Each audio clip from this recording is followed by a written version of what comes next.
What's up everyone, my name is Rosendo, welcome back to my channel. We are back with another video, and today we're going to be taking a look at my newest drum and bass remix that is One Way or Another Rosendo remix by Blondie, up on SoundCloud for free download. I had to pitch and filter it just because, well, you know why. I had to pitch and filter it, so it's mostly just a remix available for download for all my drum and bass producers. If you're a drum and bass DJ or producer and you would like this remix, check it out on SoundCloud, available for free download through Hype Edit. But yeah, that's about it. We're going to take a look at the FL Studio project. We're going to be breaking it down, and we're going to be talking a little bit about the remix, how I made it, and all the other stuff I talk about in my normal track breakdown videos. So without further ado, let's hop into FL Studio. All right, we are back in FL Studio taking a look at my One Way or Another remix. Again, another track breakdown video. A few things we're going to want to go over, but it's a slightly different project file, slightly different track because I'm so used to making melodic things, you know, lots of melodies, lots of super saws, mostly super saws and elements and pads. There wasn't a lot of that here. It's mostly, I wonder what this drum and bass track mostly consists of. Yeah, mostly drums, mostly bass, and of course you have the vocals. But other than that, we're going to be taking a look at this track and see how it compares to my other tracks and talk a little bit about the process of how I made this track. But where's the overview? We're looking at 26 hours. Sounds about right. Yeah, sounds about right. Again, my averages have gotten a little bit more consistent. 26 hours, 20 to 25 hours, more or less. One way or another, good. I started this on about a year ago, it says. Which makes sense. This is definitely something I had kind of an idea for a while. But obviously last year I had my Expression EP I really needed to work on. So that took pretty much all of my year after my first 4 releases, I think. Express, Progress, Release, and Call. Yep, and my Expression EP. And we're looking at about 85 mixer tracks. Again, can't remember how much more than Understanding. Or sorry, Slow. I can't remember how much more than Slow. But like I said, mixer tracks have definitely been climbing, and we're at 85. All right, and as usual, before we actually get into the breakdown, I'm going to talk a little bit about why I made this track and why I named it what I named it.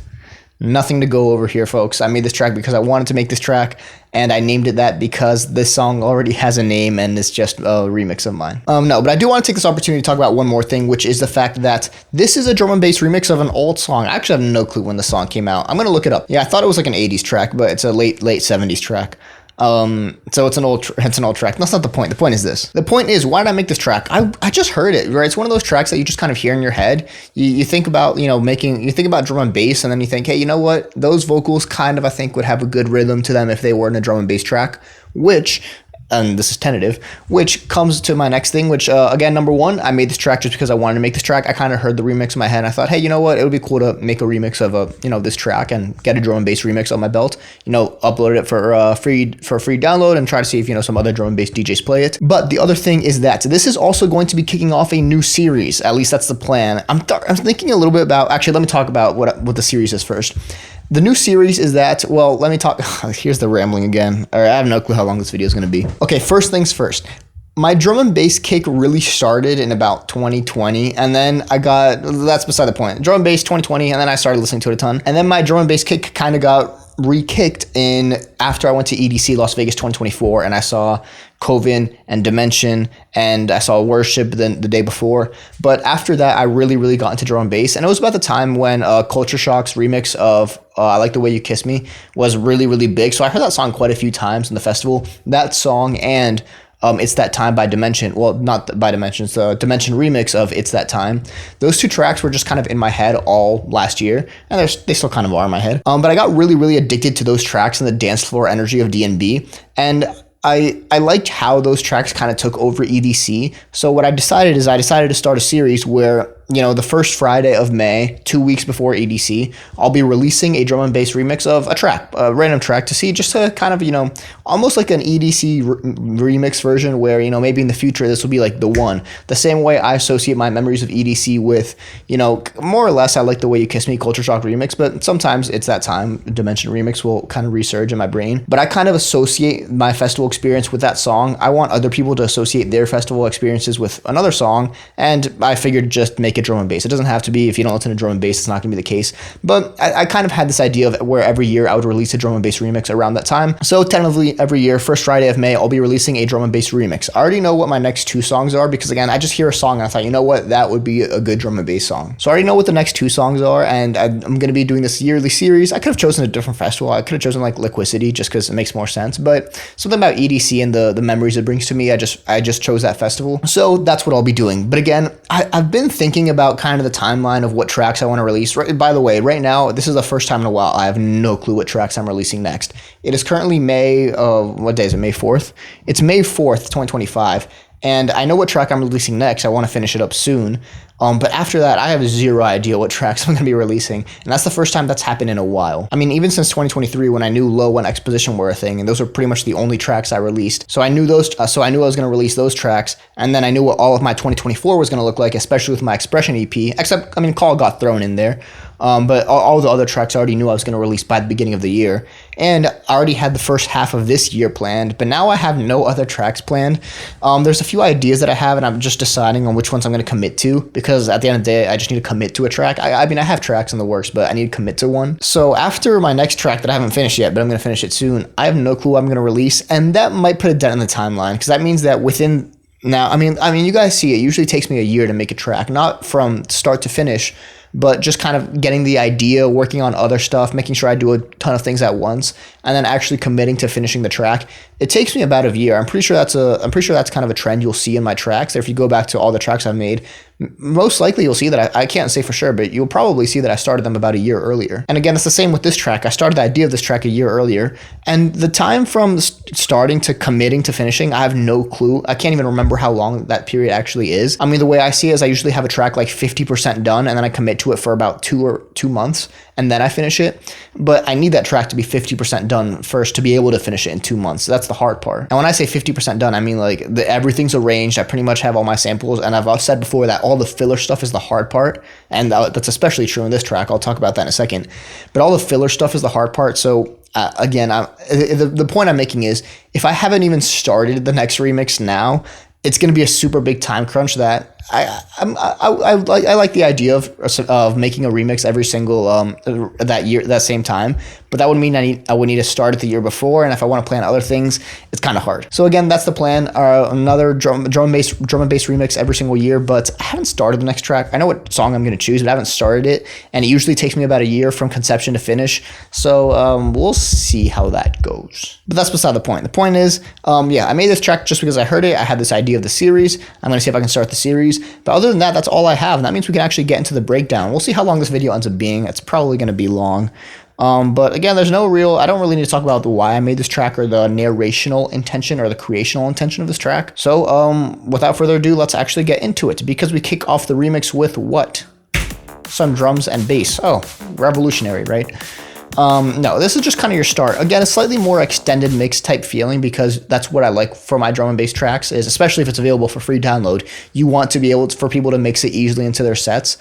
And that's kind of what we went for here. A little bit of high passing. You get a little bit more of a rhythmic bass, something that I wasn't completely committed to when I actually got to the later parts of the track, but it's slightly more rhythmic. Sorry, it's something that I wanted to commit to, but I couldn't in the later parts of the track, so you get a little bit more of a pluck. Kind of a little bit more rhythm there. Something's not right, and I know what's wrong. Here we go. A little bit more rhythm there. Versus the sustained bass that you'll hear over here. Again, I've said it before, but I'll say it again. If you haven't listened to this track, it's out on SoundCloud, pitched and filtered, mostly pitched. So you won't be able to hear it completely unless you download it. But again, if you're a drum and bass DJ, definitely download it. But again, we start off with kind of an extended mix type feel. Drums on the intro. What do we have here? We have a kick, we have snare, and we have these hi-hats that you'll hear basically the entire track.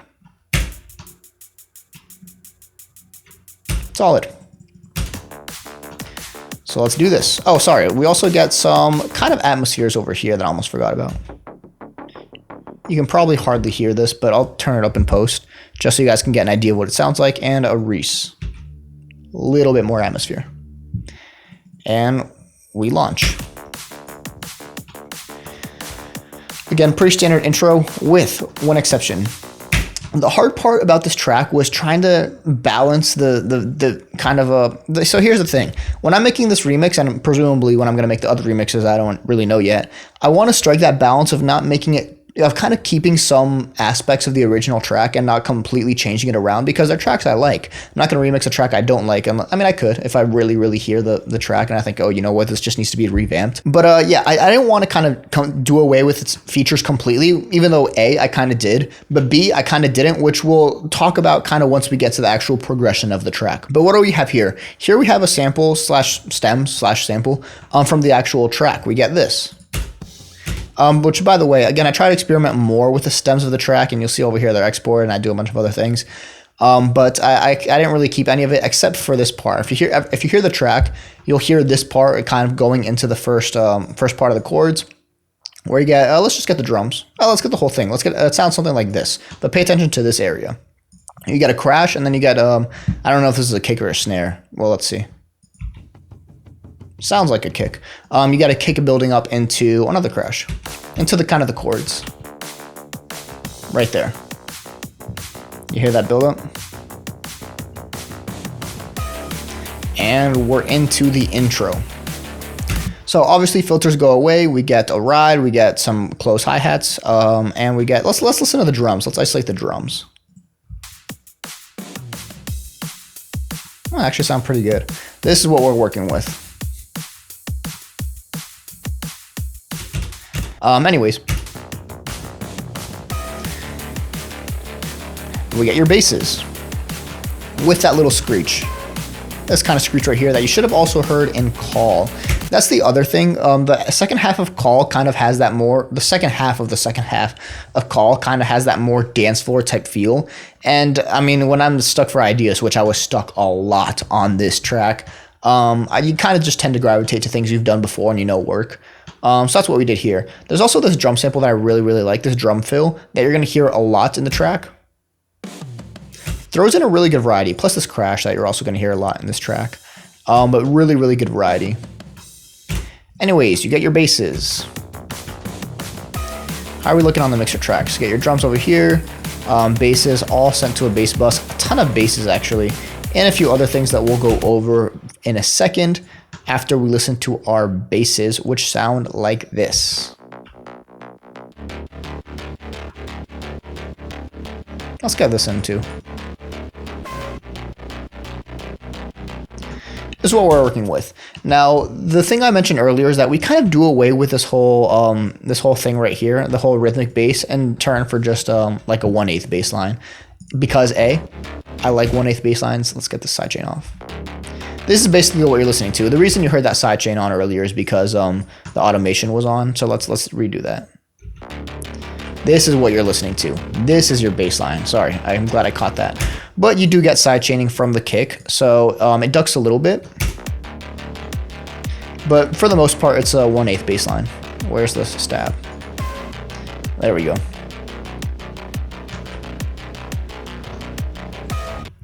All right, so there are your bass lines. And again, we kind of do away with the whole rhythmic bass just because, I don't know, I wasn't feeling it. It also gives the track a little bit more, something a little bit more unique, because again, I tried experimenting with some of the chords over here, and it just takes away from kind of the rhythm that you want to get from drum and bass, at least how I heard it in this track. So 1/8 bass lines it is. So this is a very big 1/8 track. And what else do we have here? We have this lead that is apparently non-existent. Yeah, no lead over here. We got some chords. Yeah, the hard part about this is one thing I will mention now before I go even further into the track is I've said before that the first 50% of the track is the easiest and the last 50% is the hardest, but it's closer to like 60-40. The 60% is easy and 40% is hard. So yeah, I'll say this now because it's going to matter a lot earlier. I struggled a lot with this track, and I mentioned this in my slow VIP breakdown that I had to get really good at getting unique and getting creative and throwing in some samples and switching things up in that track. But in this track, I had to get even better and even more creative because for a long time, this track was let's say the track was the vocals, these drums, and let's say this part of the basses. This was also here as well. But let's say this part of the basses and maybe a few effects, like 25% of what you see here. This was pretty much not there. This wasn't there, and all that stuff. And it was really, really hard to take it from this Well, minus some of the fills. There's going to be a lot of fills in here, you know, this stuff, this type of stuff, minus a lot of that. It was really hard for me to take it from something that was patterned out, which I've talked about before. I'm really, really good at patterning. It was really hard to take it from something that was patterned out to something complete, and not only something complete, but something that was complete, sounded like it wasn't missing anything, and sounded interesting and didn't sound too repetitive. That was very, very hard. So again, I had to get a lot better. I had to really, really just kind of develop my skills and get creative, and not just ask, okay, can I add anything? Or not just ask, okay, does this need anything? But asking myself, well, can I add anything? For example, let's take an example right here, where you get this right here. Let's just listen to these drums for a second.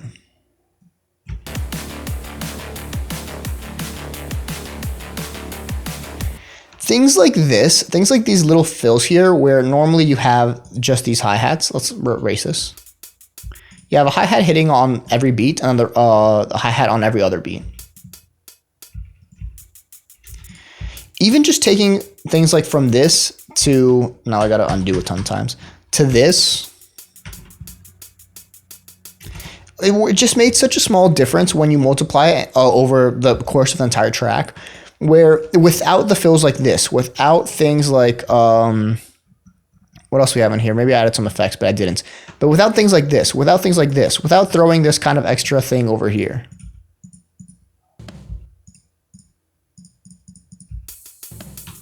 it just gets very, very stale very quickly. And again, you hear it all over the place over here. A few more of those, some extra hits, double crashes. It just gets really, really hard without all those things to keep things interesting. And that really, really forced me to just kind of get creative and have to focus on those things. But the bright side is that I was able to hear how a track might sound stale without those things. Because when you're a new producer, at least when I was a new producer, these are kind of things you don't even think about. You think, okay, I hear what I hear in my head, that is the track, so I'm done. But you start to get an ear for, you know what, it's missing those little fills, it's missing that ear candy, it's missing those extra things that just keep things interesting. For instance, right here, velocity automation on this. Originally, this wasn't, not originally, but for a long time, this didn't have any automation on the velocity. And it were those things that became very, very necessary. Same thing with the hi-hats, very slight velocity automation there. That just changed things just enough that it keeps things interesting. Very, very hard to overcome. But that's pretty much what I was dealing with this entire track, which is when we get to stuff like this. Because you start to think, what is this track missing? Chords. If we just had the drums on this bass, we don't really get any harmonies anywhere because you just have the root note on all of these. In case you didn't hear, these are all just the root note. So we just have the root note on all these bass lines. And you just listen to it and you realize it just doesn't sound complete because, well, there's no chords, which is when I tried experimenting with the stems of the track, but it just didn't contribute to the rhythm that I liked. It kind of took away from the track, and I didn't like it. So you really did. I did really need to add all this stuff that sounds minor, but it added a lot to the track. This is basically what I had to start. Now let's throw these in. This is basically what I had to start for a while when I thought, okay, what do I add now? And I had to add everything else. Let's get the vocals going. Again, very still, not much going on. So I had to get creative.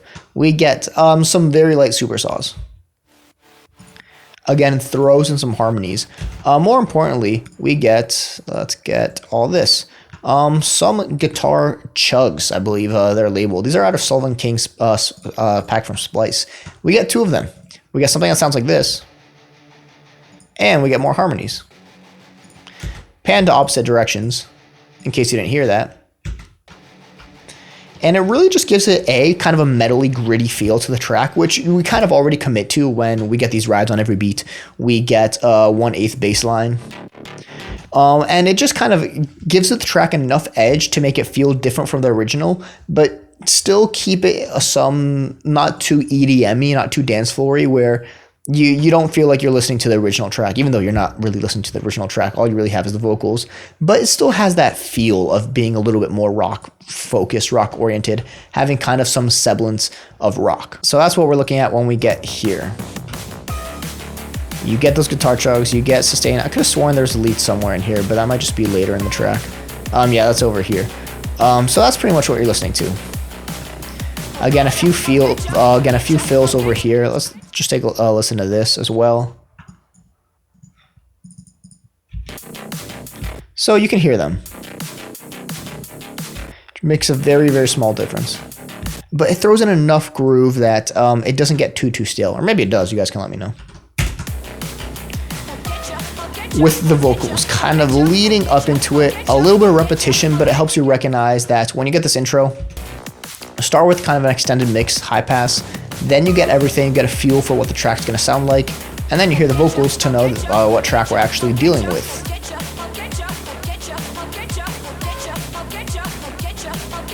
Drums go away, and we get a sub drop and a riser down, which brings us to the verse 1.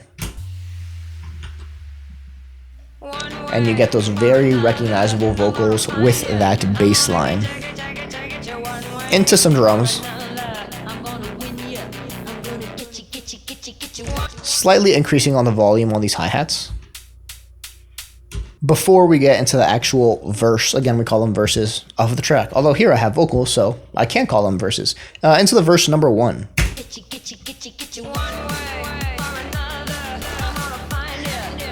This is what we're dealing with here. 1/8 bass line, hi-hat on every other beat. Pretty standard from drum and bass, but it still keeps that movement feel going where you get this kind of 1/8 feel. This 1/8 feel.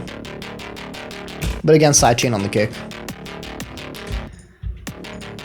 There you go. Which, speaking of which, well, let's take all these bass lines first. Which you get, what are we looking at? Main bass line with some parallel distortion that I talked about last track. You get a sub. You get kind of this effect that you hear over here that it kind of gives it that width. You get a bonus one that just adds a little bit more pluck, and one that I'm going to redact. To be fair, it doesn't sound as bad as the last track, but if you saw my slow VIP breakdown, you know that this playing is not good. But yeah, we got another bass guitar. I believe this is track number 3 with a bass guitar. We're looking at progress, and then we're looking at slow, and now we're looking at one way or another. It doesn't add too much to the track because there's so many other things drowning it out, but it adds enough that you still hear it and you get a little bit of extra groove there. Sorry. You get a little bit of extra groove there, and it throws in that bass guitar feel. Where is the main? Here we go. It throws in that bass guitar feel so that it still has that element. I'll let you try to hear it. Yeah, you can hear it a little bit. It still throws in that element, and it again keeps it slightly more rocky. Now let's address the elephant in the room. 1, 2, 3, 4, 5. 5 bass layers. Is it too much? Probably. Was I going to change it? No, I wasn't. Again, building these from the ground up. You guys saw I started this a year ago. It was a little bit hard to make, which brings me to my next point. One of the reasons this track was actually really hard to make, and you'll literally hear the difference over here, is what key is this track in? D? I think it's in D major. These notes right here do not lend themselves well to a bass line, which if you are a producer, you kind of know that most bass tracks, drum and bass included, tend to be in the F or F sharp key, major or minor mostly, because working with basses and subs in this area of the keys is really, really hard. You get much more kind of kick and just kind of grit. I mean, just listen to that. When you're working with these Fs, sounds way better. This does not sound that good. You can bring it up, but then it just kind of loses that sub, which of course we have a sub layer, but same thing applies. Let's listen to this. It's a little bit too low, way too high. This actually isn't all that bad, but we take that F.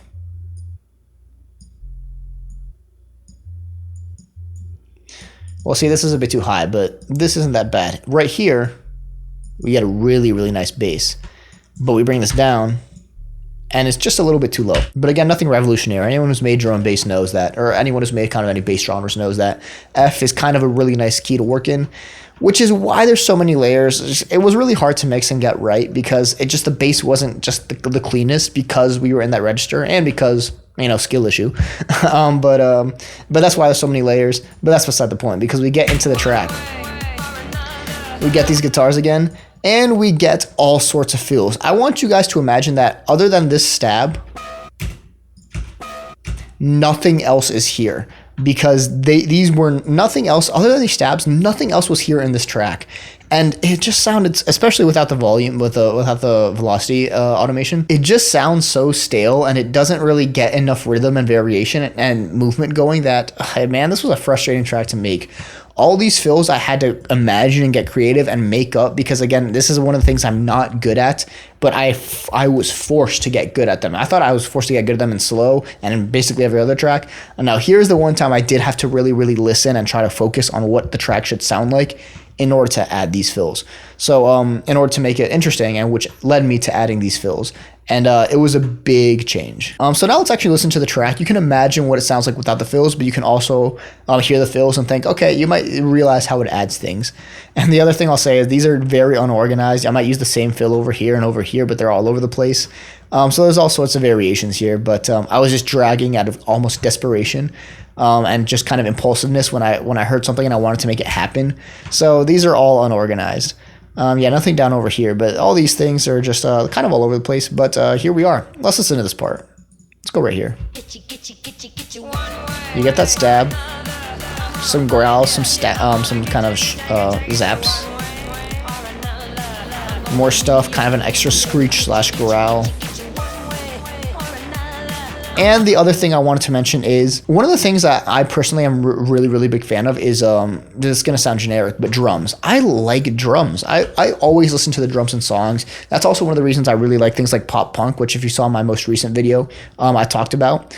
The dynamics you get in the drums and kind of the fills and the toms and the snares and all that stuff, I'm a really big fan of. And actually, that's kind of on my bucket list, I guess. It's not really a to-do list, but that's one of the things I want to do one day, is I want to really, really get good at learning how to play the drums, and just actually knowing how to play them, so I can start adding more fill-based stuff.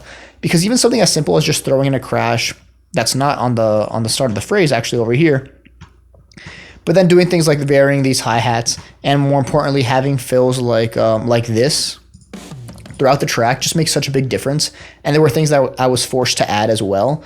So I really had to get creative with the drums, and it's something I want to get even more creative with moving forward.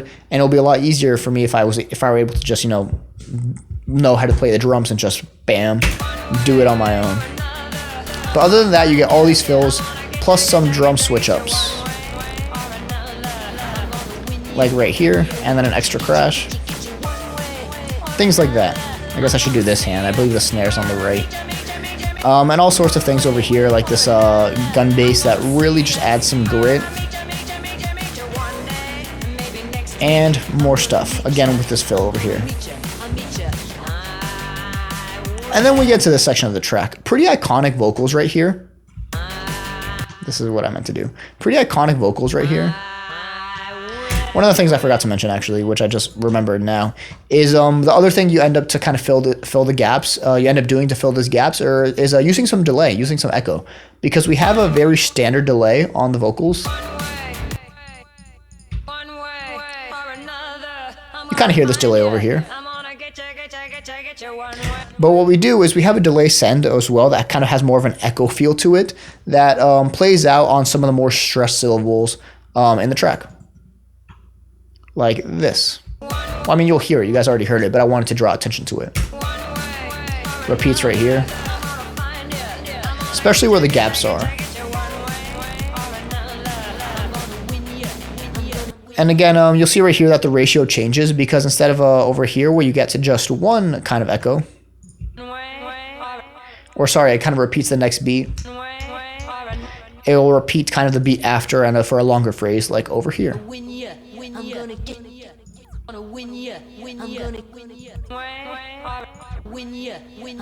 Things like that. Things like that are the things I had to do to get creative here. But that's why I wanted to draw attention to it, because you get these very iconic vocals over here. Over here, that's what I thought. Yeah, over here. And the track switches up a little bit. So one of the things that works really well over here is, three things. The 1/8 bass line really works nice with the vocal, with the rhythm of the vocals. And that's kind of one of the things that we play around with in the track is we just play around with how the drums and the bass compare with the vocals because, oh, look at that. It's drum and bass. So that's kind of one of the things that we do with this track, which is where that intention comes from. A lot of things are fills and things to keep it interesting, but where the productional intention really comes from is how the drums and the bass kind of groove with the vocals and give the track its own sense of progression, which I'll probably break down in the end. It gets very interesting over the long term. But the other thing I'll mention is that one of the things about this track is it's not very EDM-y. Like I said, I wanted to keep that rock type feel. So there's no real kind of drop or breakdown or anything of this track. It's just kind of more consistent in its energy, like a rock track, like the original track, but there's no real kind of drop in the track. It just gives you something a little bit more consistent and a little bit more standard that I think plays really well with the vocals and the idea of the remixing this track, which is why it was very important to play around with the drum and bass and kind of consider how they could contribute to the vocals and to the feel of the track. So that's very important. So there's 3 things that happen. I guess 4 things. How many am I counting? I count 1, 2, 3, 4 things kind of. Doesn't matter. Let's call it 3 things. Number 1, the rhythm of the vocals change. Again, very iconic right here. It also lends itself well to some good rhythms where we take away the closed hi-hat and we really focus on this 1/8 feel like I talked about with those bass lines. Then we get the bass lines in. Again, more 1/8 bass lines. We need to make sure the sidechain is off. Here we go. And let's get some other stuff because it sounds way too low. It's like it's missing stuff. Here we go. Oh, sorry. Where is everything? I feel like I'm missing something. No, maybe not. It was definitely missing something, but that's beside the point. The point is this. We drop the close hi-hat and the bass also continues with that 1/8 with a little bit more movement. And it just kind of, it's a little bit more rhythmic with the 1/8, kind of 1/8 movement, especially with 2 things. A, this hi-hat gone, and B, I guess this isn't notable for the 1/8 part, but this is what happens. This part of the track just becomes so much cleaner for the exact reason I mentioned earlier. What are we looking at over here? D and B. In this part of the track, when we change around the chords, we're in the G's, we're back in the B's, but starting with this G makes a big difference. Then we get some G's and F's and other stuff over here. But just changing kind of where our bass notes are just make a enormous difference in how clean the bass sounds. Which is why we, it just sounds a little bit better. What do? We don't take anything away. We don't change anything, it looks like. I thought we did, but I guess not. But it definitely sounds a little bit cleaner. That's the important part. So the bass goes from sounding a little bit kind of distant, we'll say, and not cutting as cleanly. Oh my God. And not cutting as cleanly to this. Cuts way better just from changing the note you're playing. Way different, just way different automatically. And I know something's up because this panning is changing. I just don't know what it is. It's actually just the close hi-hat, I'm pretty sure, which is why this bass was panned, but then it's not panned. That's beside the point. The point is this. The point is the bass cuts a lot cleaner once we change the key we're working in, especially the sub. Yeah, it's just way better. And the sub makes a big difference, as we all know.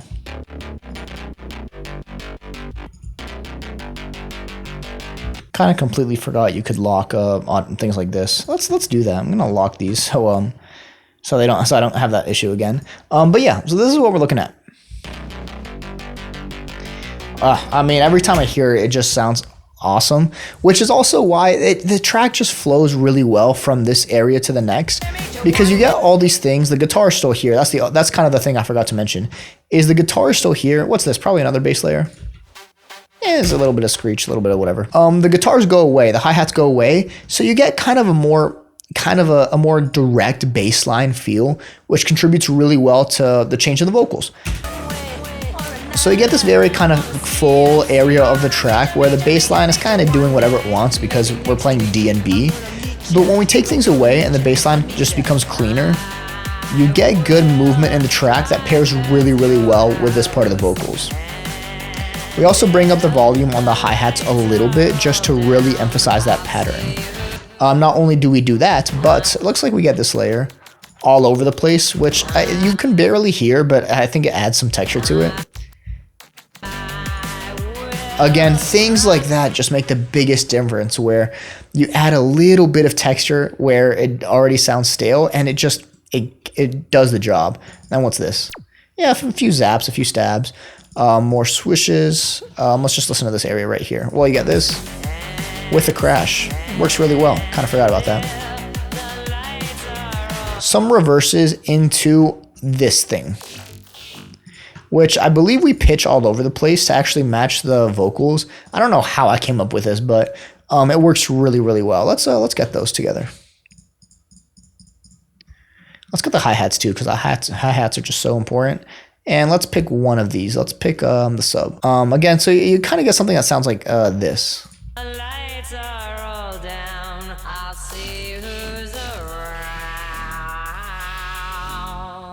And I just really like how it works. And let's listen to that transition.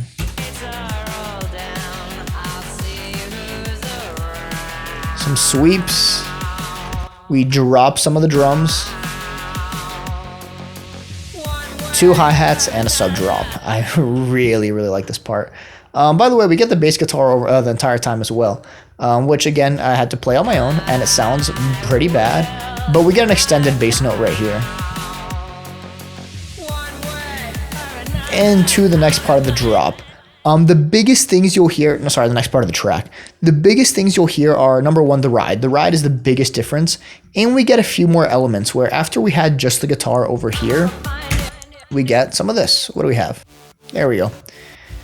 We get this. Again, just a little bit of variation. We have, do we have harmonies over here? DnB over here we have, nope. What is each one though? Pan to different sides. Plus the super soft from the intro comes back. And we are left with, what's this? A reverb bus on something, no clue what. Yeah, I don't remember if these were named. I definitely accidentally auto-named something. That's beside the point. This is a copy of the project file. If you saw my progress breakdown, you know I do that. So I'm not too concerned. With that ride, not to mention this crash, right? I love crashes now. We go straight into the next section where you get the same thing over here, but with that break in the middle, into the next part, you just need to add something a little bit more, and that's exactly what we do. With, again, effects and fills like that. You'll hear the hi-hats and this come in. And all sorts of stuff. But it's definitely more filled with all that. Into the next area where we actually get a few things. Nothing really new. We get this I Can Has pluck that we heard in the beginning. That we get again. But again, sounds way cleaner with different keys. We get this. And this is a new one. That definitely, this actually might be a sample that I found that I remember I had wanted to start adding. What is this? Yep. I just added because I heard it. It's not actually a synth out of anywhere. We get this guy again. And a brand new one that I tried experimenting with the intro, but I didn't like. So we get this that again, I'll turn up in post. There we go. Probably all sorts of effects. We got reverb, probably add some width to it and some kind of roominess. But that's what we do when we move on.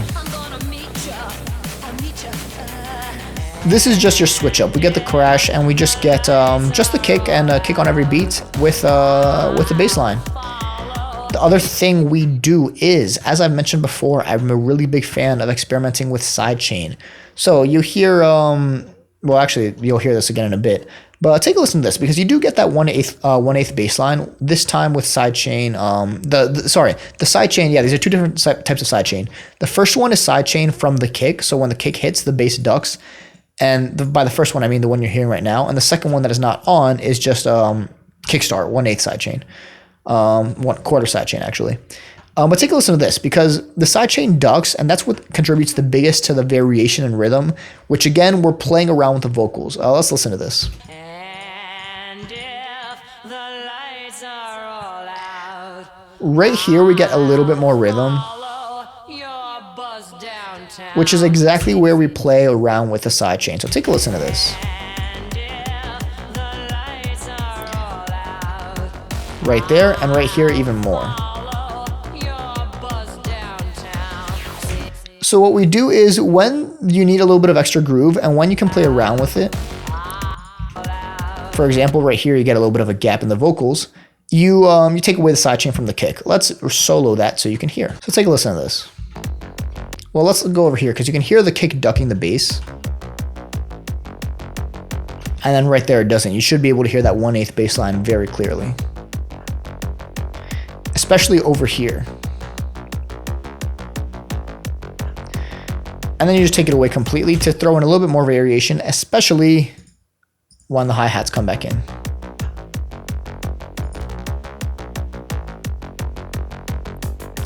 So again, it's just playing around with drums and basses here. Let's go over here.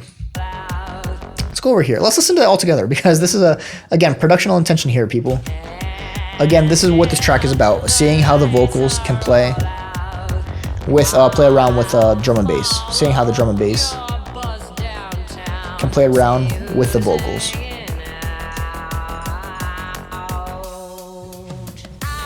And that's what we do here.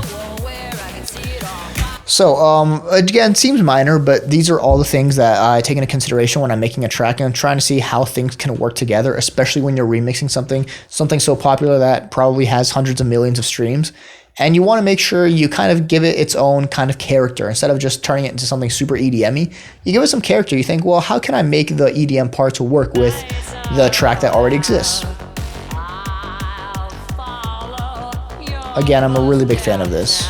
More fills, drums come in, you get this really nice fill and crash that I like.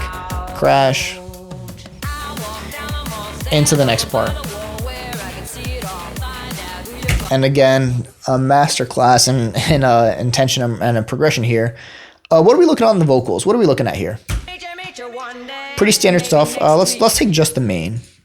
Let's take just the main here. Oh, we'll throw in the sub. Let's throw in the sub as well. Let's take these basses. Standard 1/8 when you get standard parts of the vocals. With a different movement on the... Well, I need kind of a... Yeah, no, I don't. With a different movement on the bass, this part becomes a little bit more dynamic already when the vocals become more dynamic. We throw in the ride, so it gets a little bit different. But what happens is over here, we got a kick on every beat, but again, the basses just do something slightly different. And finally, what happens? So the whole point of this is we get the vocals here. We get a little bit more dynamic vocals over here. We get the same dynamic vocals where we just play around a little bit, but the vocal rhythms change completely over here. And what changes as well? We get some sidechain. So again, you could just chalk it up to something as simple as, wow, you add sidechain on the last part of the track. But again, it's just about the fact that, look, these vocal rhythms are changing. We're getting some rhythm that we haven't heard before, and it's a little bit faster. The track actually speeds up at this point. The chords, the bass lines last less. What are they lasting here? Let's see, 1, 2, 3, 4, 2 bars over here versus the 4 bars over here. Here we have 4 bars of chords. Here we have 2 bars of chords, which is paired with the fact that the vocals, A, the rhythm changes, and B, they go a little bit quicker, like the chords. So what do? We sidechain the thing. We sidechain the thing with a quarter bass line, and it just gives it way more rhythm near the end, the same time that the vocals pick up and the pacing of the track picks up. Where's our bass bus? Here we go. Yeah, because we could have left this off, and then it sounds okay. It doesn't sound bad, especially with the sidechain on the kick. But the vocals pick up. We've already heard this before. It kind of pairs a lot better with the vocals that we're getting now. So the sidechain just makes a big difference. Other than that, we got everything else back. We got all this back. So looks like this isn't here. I can't remember why, but there's definitely a reason. I added something back in that I didn't add that back in. But that's beside the point. Then we go into the outro, where what do we take away? Probably just some of the bassline layers. We take away this, we take away this, we take away this, and we take away this. So only 1 or 2 of the bassline layers, but we take away all the other stuff, which allows us to kind of get an outro going. where we still get the drum and bass, but outro's kept kicking in. And that's how we start slowing the track down, where eventually we take everything away. We just leave the basses. Again, giving it a really good opportunity to feel like an extended mix where you still get the vocals, but it'll be easy to transition if you're a DJ. Because these are things you should take into consideration if you're making a track for people to play in their sets. Big echo for the exit. Drums are still hitting. And finally, my favorite way to end. Fills and crashes. And that is my remix of One Way or Another. The big takeaway here is it's just seeing how the vocal, and especially the vocal rhythm, can be paired with drums and bass, because A, it's a drum and bass remix, but B, it's much more bigger than that. It's just about pairing the rhythm of the vocals with it's just about playing around with the rhythm of the vocals, because here I'm kind of responding to the track, responding to the vocals, but in reality it's just about, well, this is how the track would be built anyways, where if you speed up the track, if you change the rhythm of the track and the vocals, then the track needs to respond, and it needs to be that way for a reason. Maybe you change the drums first, maybe you change the vocals first, or whatever, but the thing, they work together. You can't change one thing and not change the other and make it without making it sound cohesive. You kind of do make it sound cohesive, or if you do, there's reasons behind it. But the point is, it's really just about taking these vocals and, you know, the characters of the vocals and when they pick up the rhythm of the vocals and pairing drums and bass according with it. Everything else is just fills to keep it interesting and to make sure it has some character to it. I'm a really big fan of these guitars, actually. A little bit metally sounding. Shout out Sullivan King for this. But that's all we're doing. Big takeaway is the intention here comes from taking these vocals and just pairing them with some drums, pairing them with some basses, and making sure things are cohesive. Again, here I'm responding to the vocals, but it's really just about creating a track as a whole that works together and brings out the best of both elements. And I guess not in this case the best of both elements, but again, it's just because I'm being reactive here. All we're doing really is making a cohesive track, and in order to do that, we work with the vocals and we vary the drums, the rhythm, drums and bass to just get a good track, you know, get something that doesn't have a drop, that doesn't sound very EDM-y, but still progresses the entire time, especially when you have the vocals.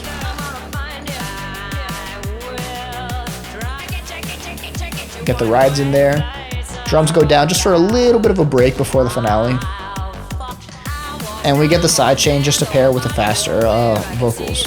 Bum, bum, bum, bum, bum, bum. That's kind of what we're dealing with here. Bum, bum, bum, bum, bum, bum. With the vocals versus bum, bum, bum, bum, bum. And then you get that, which is where you actually, what you do here is you increase the levels of the hi-hats to really match that. So again, that's the other thing. We get it's just standard drums, but when you get more rhythm of the vocals right here, you increase the levels of these hi-hats to match it. So again, more examples of how we're pairing that. Over here, you don't do that, but you get some extra hi-hats over here, all that stuff all over the place. Over here, you don't do that, but you get the gun bass. Oh wow, it's actually a really good example. I can't believe I glossed over this. So again, we're reacting. We just get some standard drum and bass vocals with the echo to fill in the gaps. But when we get that more 1/8 vocal rhythm, we react to it with some sort of thing. And again, none of this was there, but these are the things you had to do to get creative. Where over here, we react to it by increasing the volume of the hi-hats. Over here, we react to it by taking the close hi-hat, the 1/8, the on-beat hi-hat, and giving it every half beat, which you'll hear mostly on the right side if you're listening to with headphones on. Over here, we react to it with this gun bass that, again, follows that rhythm. And do we do anything special over here? Maybe we don't. But we're coming near the end, so we take away some of these hi-hats anyways, and nothing really changes. Oh, actually, it's not even there. But you get this fill to transition. And all sorts of stuff. I don't even know if we do the same thing over here. We probably don't. But again, with the guitars over here, with the guitars and with the leads, it just becomes a little bit more self-sustaining. Also with the rides, it gives it kind of its own complete set of features. And it's more focused on the ride and the hit on every beat. Especially since we change it up there. And then we don't really need to worry about that. But of course we get over here and the sidechain comes in to pair it with the faster vocal rhythm. And that is One Way or Another by Blondie, Rosendo remix. All right, so that is about all I have for you. Yeah, I'm going to edit this video and I'm going to see how different it feels, if it feels different for any particular reason, but something just feels off about this. It feels fast, it feels unfocused, it feels unengaged. But also, I think part of the reason is, and now I'm just rambling at this point. But yeah, that is all I have for you. Thank you guys so much for watching. Don't forget, if you're a drum and bass DJ and you like this track, it's available for free download. Check out my SoundCloud. The download is through HypeEdit, probably a platform you're familiar with. You can grab this for yourself. Don't forget, if you're a content creator and you're in the market for a beat or instrumental to place in your videos, or if you're not a content creator and you would just like a beat or instrumental for any use, go check out my store on Airbit and get an instrumental for yourself. No real announcements here. I haven't even submitted my next track for distribution, so I don't know when it'll be out. Nothing big coming up. Just need to work on those things. So other than that, don't forget to like, comment, subscribe, and share. But other than that, that is all I have for you. Thank you guys so much for watching, and I'll see you all next time.